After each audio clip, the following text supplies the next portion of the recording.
సమావేశం ఇంకొక 5 రోజుల్లో అంటే 4వ తారీఖున అందరం కూడా సంబరాలకు సిద్ధం కావాల్సిన తరుణం. చాలామంది పందాలు కడతాం, లేకపోతే రూపాయికి 2 రూపాయలు ఇస్తాం, రూపాయికి 2.5 ఇస్తాం అని చెప్పారు. 2019లో కూడా ఇదే చెప్పారు. చెప్పి పందాలు కట్టిన వాళ్ళందరూ బొక్క బాల పట్టారు, అడ్రస్లు కూడా లేరు. మళ్ళీ ఇప్పుడే చెప్తా ఉన్నాం, మన మీద నమ్మకం ఉంది జనానికి. మన లీడర్ అంటే చేస్తాడు, చెప్పింది చేసి చూపించాడు అనేది ఒక నమ్మకం. ఆ నమ్మకంతోనే మనం ఓటు అడిగాం.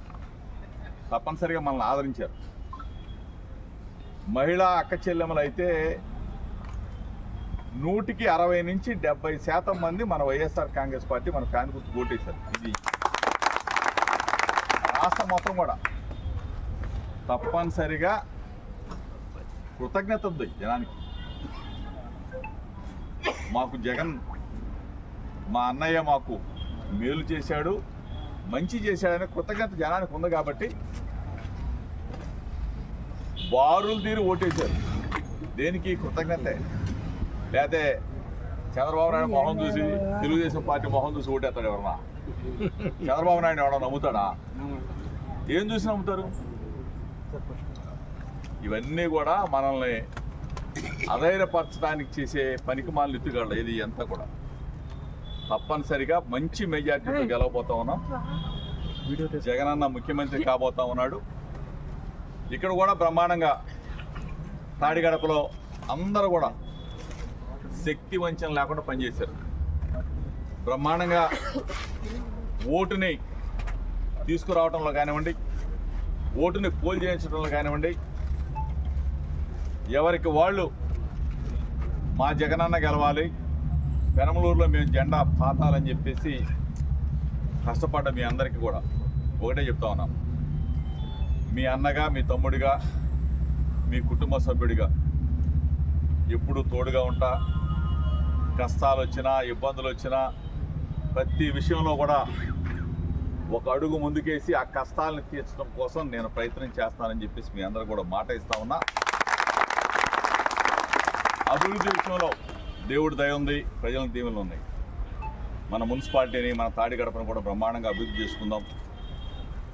ఇక్కడికి వచ్చిన ప్రతి కార్యకర్త అవచ్చు, ప్రతి నాయకుడు అవ్వచ్చు, మిమ్మల్ని అందరినీ కూడా పేరు పేరున గుర్తుపెట్టుకుంటా, అందరికీ మంచి చేసే విషయంలో ముందుంటా.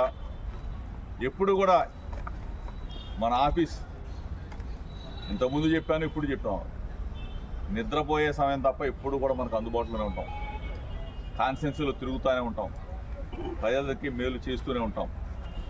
ఎప్పుడు ఏ అవసరం వచ్చినా నాతో మీరు ఎవరో రావాలి, ఎవరో తీసుకురావాలి అనేది ఆ సిస్టమ్ పక్కన పెట్టండి. ఎవరైనా మన దగ్గరికి రావచ్చు. మీరు అందరూ లీడర్లే కదా, అందరూ లీడర్లే. ఇప్పుడు చిన్నప్పటి నుంచి జెండాలు కట్టి, తాళ్ళకి మైదా రాసి ఇవన్నీ చేసిన బ్యాచే మందంతా. అందరూ ఒకటే. ఏ పని ఉన్నా రావచ్చు, ఏ పని ఉన్నా సరే శక్తి వంచన లేకుండా చేసి పెట్టే బాధ్యత మీ జోగి రమేష్ తీసుకుంటాడు. ఆత్మీయ సమావేశం అని చెప్పేసి గంటల తరబడి మీటింగ్ చెప్తే అందరూ కూడా తిప్పుకుంటారు.